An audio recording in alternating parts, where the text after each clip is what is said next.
अगर मैं आपसे पूछूं कि यीशु मसीह आज कहां हैं, वो क्या कर रहे हैं, क्या आप जानते हैं?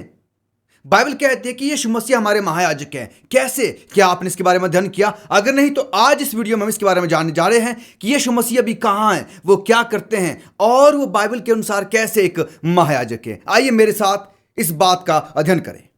मेरे प्यारे साथियों, मेरे प्यारे दर्शकों, आप सभी को शालोम। मैं यीशु मसीह के मीठे और मधुर नाम में आप सभी का स्वागत करता हूं। आपका आभार, अभिनंदन है कि आप हमेशा हमारी इन वीडियो का यूं ही इंतजार करते हैं जहां पर हम परमेश्वर के वचन से गहरी बातों को सीखते हैं। और मैं ये आशा करता हूं और मुझे विश्वास है कि आप परमेश्वर के वचन का गहराई से अध्ययन करने का आनंद ले रहे होंगे। आज हम कुछ खास बात सीखने जा रहे हैं। जैसे कि मैंने आपसे सवाल किया कि आप से अगर पूछा जाए कि यीशु मसीह आज कहां हैं, वो क्या कर रहे हैं। जिस तरह से आप और मैं जानते हैं कि वो इस दुनिया में आए, उन्होंने अपना जन्म जो इस दुनिया में लिया, हमारे लिए उन्होंने अपना जीवन दिया, क्रूस पर उन्होंने अपनी जान दी और तीसरे दिन वो फिर जी उठे और स्वर्ग चले गए। लेकिन आज वो क्या कर रहे हैं, वो कहां हैं, क्या आप इस बारे में जानते हैं? बाइबल कहती है कि यीशु मसीह हमारे महायाजक हैं। इसका क्या तात्पर्य है? बाइबल इसके बारे में क्या कहती है? अगर आप नहीं जानते हैं तो आज हम इसका अध्ययन करने जा रहे हैं। आज ये कुछ प्रश्न हैं जिनके बारे में हम अध्ययन करेंगे। यीशु आज स्वर्ग में क्या कर रहे हैं, पहला सवाल। और दूसरी बात जिसका हम अध्ययन करने जा रहे हैं वो है बाइबल क्यों कहती है कि यीशु हमारे महायाजक हैं। और तीसरी बात, क्या इस बात के प्रमाण हमें मिलते हैं और क्या बात यीशु मसीह को महायाजक बनने के योग्य बनाती है। और चौथी बात जिसका हम अध्ययन करने जा रहे हैं, परमेश्वर के सामने यीशु मसीह हमारा मध्यस्थ क्यों है, वो कैसे हमारी मध्यस्थता कर रहे हैं। तो आइए आज पहले सवाल के ऊपर बातचीत करते हैं। यीशु आज हम जानते हैं कि वो स्वर्ग में है, लेकिन वो स्वर्ग में क्या कर रहे हैं? जिस तरह से बाइबल कहती है, इब्रानियों उसका 4 अध्याय की 14 से 16 तक इस प्रकार से लिखा गया है, सो जब हमारा ऐसा बड़ा महायाजक है जो स्वर्गों से होकर गया है, अर्थात परमेश्वर का पुत्र यीशु, तो आओ हम अपने अंगीकार को दृढ़ता से थामे रहें, क्योंकि हमारा ऐसा महायाजक नहीं जो हमारी निर्बलताओं में हमारे साथ दुखी ना हो सके।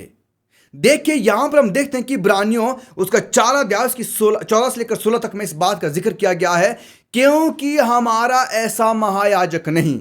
इसका क्या मतलब है कि यहां पर महायाजक की बात की जा रही है। आप जानते हैं कि महायाजक कहां पर कार्य करता था, महायाजक किस लिए नियुक्त किया गया था, उसके क्या कर्तव्य थे। हम इस वीडियो में निरंतर आगे पढ़ते चले जाएंगे, अध्ययन करते चले जाएंगे।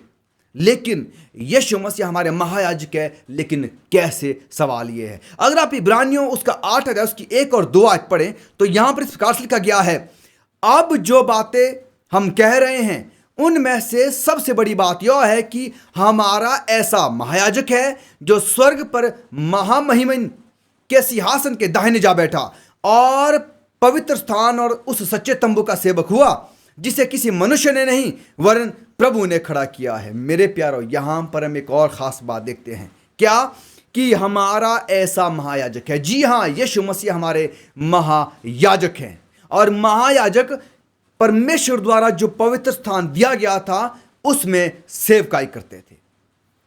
पर बाइबल क्यों कहती है कि यीशु मसीह हमारे महायाजक है? सवाल ये अब आता है, क्यों बाइबल ने इस शब्द को सामने बाइबल लेकर आती है।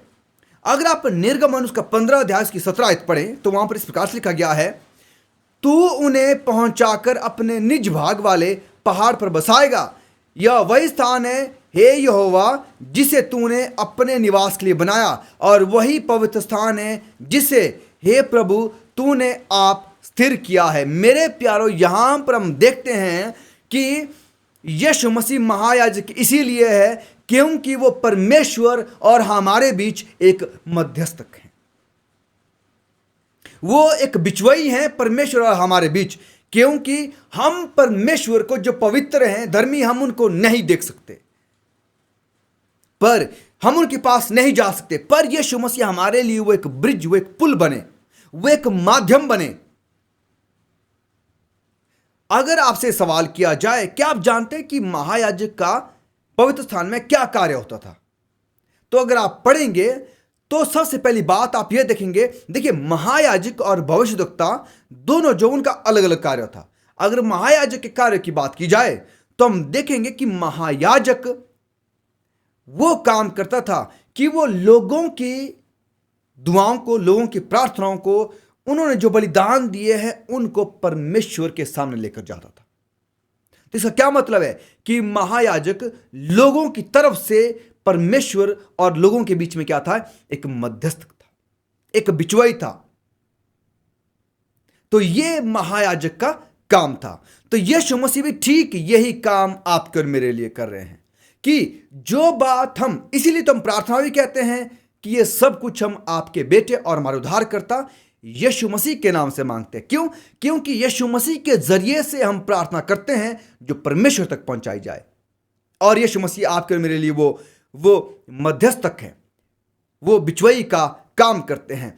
तो वो महायाजक जो है वो लोगों के बिहाफ में परमेश्वर के सामने क्या होते हैं? वो खड़े होते हैं। आप लेवी व्यवस्था उसका 16 अध्याय उसकी 15 और 16, जकरिया 3 के 1 से 4 में आप पढ़ सकते हैं। और अगर दूसरा काम अगर हम देखें तो महायाजक जो है, अगर हम देखें इज़राइल में जो महायाजक थे, तो महायाजक को इस्राएल के पापों और स्वयं के पापों के लिए बलिदान चढ़ाना होता था। लेवी व्यवस्था 4 की 3 से 21 तक आप पढ़ सकते हैं। तो वो बलिदान का कार्य करते थे महायाजक। और तीसरा काम अगर आप देखें तो महायाजक जो है उनकी जो सबसे महत्वपूर्ण भूमिका थी महायाजकों की, वहां तो याजक भी बहुत सारे थे जो इस काम में हाथ बंटाते थे, लेकिन महायाजक का जो सबसे महत्वपूर्ण काम था वो प्रायश्चित के दिन का काम था। और प्रायश्चित का दिन यानी कि इंग्लिश में हम बोलते हैं द डे ऑफ अटॉनमेंट, तो वो इतना ही जरूरी काम था, इतना विशेष काम था कि वो सिर्फ और सिर्फ महायाजक करते थे। और उसे हम बाइबल की भाषा में न्याय का दिन भी कहते हैं। और यीशु मसीह वो प्रायश्चित के दिन का कार्य या न्याय के दिन का काम जो वो महायाजक बनकर कर रहे हैं। यीशु मसीह ने, देखिए, पवित्र स्थान के बारे में अगर आप अध्ययन करें तो आप पाएंगे कि पवित्र स्थान की जितनी भी सेवकाई थी, पवित्र स्थान की जितनी भी वस्तुएं थी, पवित्र स्थान के जितने भी कार्य थे, चाहे वो महायाजक थे, याजक थे, या मेमना था, या जितनी वस्तुएं थी, या वो बलिदान की वेदी थी, या फिर पानी की हौदी थी, या वो तंबू था, या पहला कक्ष जो पवित्र स्थान है, दूसरा कक्ष जो महा पवित्र स्थान है, वो सब का सब यीशु मसीह को दिखाते थे। अब आप बोलेंगे कैसे? मेरे प्यारों, ये बहुत बड़ा अध्ययन है और इसी तरह से हम इन अध्ययन को भी आपके सामने लेकर आएंगे। पर मैं आज आपके सामने इस बात को रखना चाहता हूं कि वो सारे जो पवित्र स्थान में जो कार्य होते थे वो यीशु मसीह को बताते थे, यहां तक कि महायाजक भी। इसीलिए यीशु मसीह ने अपनी महायाजकीय सेवकाई का जो पहला हिस्सा था, बलिदान देना और पानी की हौदी में खुद को शुद्ध करना, वो उन्होंने इस पृथ्वी पर किया। और जो पवित्र स्थान की जो अगली सेवकाई के हिस्से थे, यानी कि परम पवित्र स्थान की सेवकाई पहला कक्ष और दूसरा कक्ष परम पवित्र स्थान की सेवकाई के लिए वो जो है स्वर्ग, आज वो आपके मेरे लिए वहां पर एक वकालत की तरह, एक मध्यस्थ की तरह काम कर रहे हैं। देखिए, है ना ये एक बड़ी ही अद्भुत बात कि यीशु मसीह आज कहां है? आज वो परम पवित्र स्थान में परमेश्वर के सामने आपके और मेरे लिए एक वकालत का काम कर रहे हैं, एक मध्यस्थता का काम कर रहे हैं, एक महायाजक का काम कर रहे हैं। और ये बात हमें बाइबल कहती है, जिस तरह से मैंने आपको इब्रानियों की पुस्तक में बताया। अगर आप इस पर और अधिक अध्ययन करना चाहते हैं तो आपको नीचे डिस्क्रिप्शन में बहुत सारे लिंक दिए गए हैं, आप उन लिंक पर जाइए और इसका अध्ययन गहराई से कीजिए। और अगली बात जो हम सीखने वाले हैं कि क्या बात है जो यीशु मसीह को हमारा महायाजक के बनने के योग्य बनाती है। अगर आप देखें इब्रानियों 4 की 15 में, और अगर आप वहां पर पढ़ें, यहां पर इस प्रकार से लिखा गया है, क्योंकि हमारा ऐसा महायाजक नहीं जो हमारी निर्बलताओं में हमारे साथ दुखी ना हो सके, वरन वह सब बातों में हमारी नाई परखा तो गया तो भी निष्पाप निकला। देखिए मेरे प्यारों, ये वो योग्यता है, ये वो बात है, ये वो स्वभाव है जो यीशु मसीह को हमारा महायाजक बनाती है। कि क्या आपके मेरी तरह उनकी परीक्षा हुई, आपके मेरी तरह उनको परखा गया, लेकिन वो निष्पाप निकले, वो पाप में बिल्कुल नहीं गिरे, वो परखे गए। हर एक बात में शैतान ने उनको परखा, हर एक जगह उनकी परख हुई, लेकिन उन्होंने एक ऐसा पवित्र जीवन जिया कि वो निष्पाप रहे। वो आपका हमारी जो निर्बलताएं हैं उनमें वो हमारे साथ दुखी होते हैं, हमारा साथ देते हैं। यीशु मसीह हमारे उन क्लेशों को, दुखों को, मुसीबतों को, समस्याओं को जानते हैं। शायद आपके माता पिता, आपके भाई बहन, आपके बच्चे, आपका साथी इन निर्बलताओं, इन दुखों को, इन मुसीबतों को जाने या ना जाने, पर यीशु मसीह हमारे जीवन की हर एक बातों को जानते हैं, और ये यीशु मसीह की सबसे विशेष बात है कि वो हमसे बहुत प्रेम करते हैं।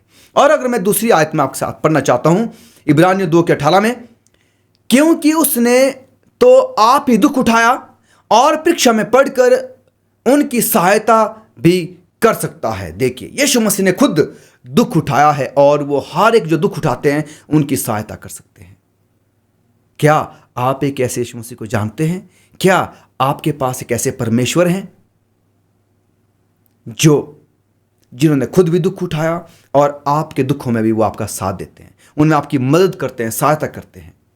और प्रेरित पौलुस भी इस तरह से लिखते हैं, फिलिपियों, अगर आप पढ़ेंगे फिलिपियों की पत्री, उसका 2 अध्याय उसकी 6 से 8 तक, यहां पर इस प्रकार से लिखा गया है, जिसने परमेश्वर के स्वरूप होकर भी परमेश्वर के तुल्य होने को अपने वश में रखने की वस्तु ना समझा, वरन अपने आप को ऐसा शून्य कर दिया और दास का रूप धारण किया, मनुष्य की समानता में हो गया और मनुष्य के रूप में प्रकट होकर अपने आप को दीन किया, और यहां तक कि आज्ञाकारी रहा कि मृत्यु, हां, क्रूस की मृत्यु भी सह ली। जी हां, ये सब बातें यीशु मसीह का हमारा महायाजक बनाती है, क्योंकि महायाजक को मालूम होना चाहिए कि जो लोग बलिदान लेकर आते हैं या अपने गुनाहों को परमेश्वर के सामने रखना चाहते हैं, वो उन्हें समझ सके, तभी वो उन्हें परमेश्वर के सामने लेकर जा सकते हैं। और यही बात यीशु मसीह में सबसे खास है मेरे प्यारों। क्या आप एक ऐसे यीशु मसीह से प्रेम करना चाहते हैं? क्या आप एक ऐसे यीशु मसीह के बारे में और अधिक जानना चाहते हैं? तो आप निरंतर हमारे वीडियो देखते चले जाएं। आप एक ऐसे यीशु मसीह को बाइबल के जरिए से, उसके गहरे अध्ययन के जरिए से जान पाएंगे।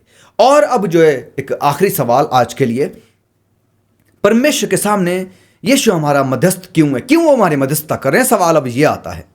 अगर आप पहला तीमुथियुस 2:5 पढ़ें तो वहां पर इस प्रकार से लिखा गया है, और उनके सिद्ध और पूर्ण बलिदान के कारण यीशु परमेश्वर के सामने मनुष्य का मध्यस्थ बन गया, क्योंकि परमेश्वर एक ही है और परमेश्वर और मनुष्य के बीच में एक ही बिचवई है, अर्थात यीशु मसीह जो मनुष्य है। जी हां, जी, हमारे पास एक ऐसे मध्यस्थ की जरूरत थी। देखिए, हम खुद तो परमेश्वर के पास नहीं जा सकते हैं। जैसे ही आदम और हवा ने पाप किया, वो एक बहुत बड़ी पाप की दीवार परमेश्वर और मनुष्य के सामने बन गई। अब इंसान जो वो परमेश्वर को ना ही देख सकता है, धीरे धीरे बातचीत करना भी बंद हो गया। अब परमेश्वर ने या तो लोगों का इस्तेमाल किया, महायाजकों का इस्तेमाल किया, भविष्यद्वक्ताओं का इस्तेमाल किया, पवित्र आत्मा का इस्तेमाल किया, स्वर्गदूतों का इस्तेमाल किया, और जो उसके बाद उन्होंने दर्शनों का, स्वप्नों का इस्तेमाल किया लोगों से बातचीत करने के लिए। लेकिन आज हम देखते कि धीरे धीरे वो भी खत्म है। सिर्फ पवित्र आत्मा के जरिए से जो परमेश्वर आपसे और मुझसे बातचीत करते हैं। मेरे प्यारों, तो यीशु मसीह वो बिचवई बने कि वो हमारी हर एक बात को परमेश्वर के सामने रख सके। जब हम यीशु मसीह पर विश्वास करते हैं तो यीशु मसीह हमारे मध्यस्थक बन सके कि अय पिता, इस व्यक्ति ने मेरे नाम से अपने पापों से तौबा किया है, पश्चाताप किया है, अंगीकार किया है, और जो लहू मैंने बहाया है और जो मेरी धार्मिकता है वो इस व्यक्ति को दे दी जाए। जी हाँ, ये मध्यस्थता है यीशु मसीह जो आपके मेरे लिए कर रहे हैं। इसलिए उन्हें कहा जाता है कि वो एक वकील की तरह आपके मेरे लिए काम कर रहे हैं। परमेश्वर जो न्यायी हैं और आपका मेरा जो न्याय चल रहा है, उसमें यीशु मसीह आपके मेरे मध्यस्थ के एक वकालत है। तो क्या आप अपना पूरा पक्ष अपने वकील के सामने रखना चाहते हैं? जी हाँ, दुआओं के जरिए से, प्रार्थना के जरिए से, पश्चाताप के जरिए से, अंगीकार के जरिए से हम अपने जो हमारा भाग है उसको हम अपने वकील के सामने रखें, ताकि वो हमारे पक्ष को परमेश्वर के सामने रख सके। और अगर आप पढ़ें इब्रानियों 9:15 में, तो यहां इस प्रकार से लिखा गया है, और इसी कारण वह नई वाचा का मध्यस्थ है, ताकि उस मृत्यु के द्वारा जो पहली वाचा के समय के अपराधों से छुटकारा पाने के लिए हुई है, बुलाए हुए लोग प्रतिज्ञा के अनुसार अनंत मिरास को प्राप्त कर सके। देखिए, यहां पर हम देखते हैं कि यीशु मसीह जो हमारा मध्यस्थक है। मेरे प्यारो, यीशु मसीह हमारे महायाजक हैं और अपनी बात महायाजक तक पहुंचाएं, जो आज परम पवित्र स्थान में सेवकाई कर रहे हैं, और बहुत जल्द है कि वो परम पवित्र स्थान से बाहर आ जाएंगे। इसका मतलब है कि यीशु मसीह अपने दूसरे आगमन में आएंगे। क्या आप और मैं तैयार हैं? आज हम वहां जाएं जहां मेमना जाता है, जहां यीशु मसीह हैं और उस परम पवित्र स्थान में हैं और न्याय के काम में वो लिप्त हैं, उसमें न्याय के काम में वो शामिल हैं। तो क्या आप और मैं जानते हैं कि आप और मैं न्याय के काम में हैं?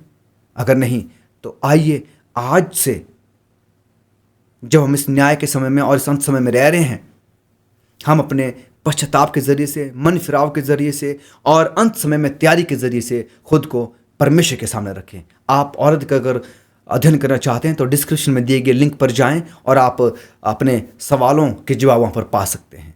आप इस चैनल को सब्सक्राइब करें ताकि आपको अपडेट्स मिलते रहें, और आप इसको साझा करना ना भूलें। अगर आप आशीषित हुए हैं तो आप चाहते हैं कि आपके भाई बहन या आपके रिश्तेदार या आपके दोस्त वो भी आशीषित हों, तो ज़रूर इसे दूसरों तक साझा करें ताकि वो भी आपकी तरह आशीषित हो सके और इस आखिरी समय में हम पूरी तरह से एक दूसरे की मदद कर सके तैयारी करने में, क्योंकि यीशु मसीह का आगमन बहुत करीब है और यीशु मसीह आप सबकी, हम सबकी मदद करे दूसरे आगमन में तैयारी करने के लिए।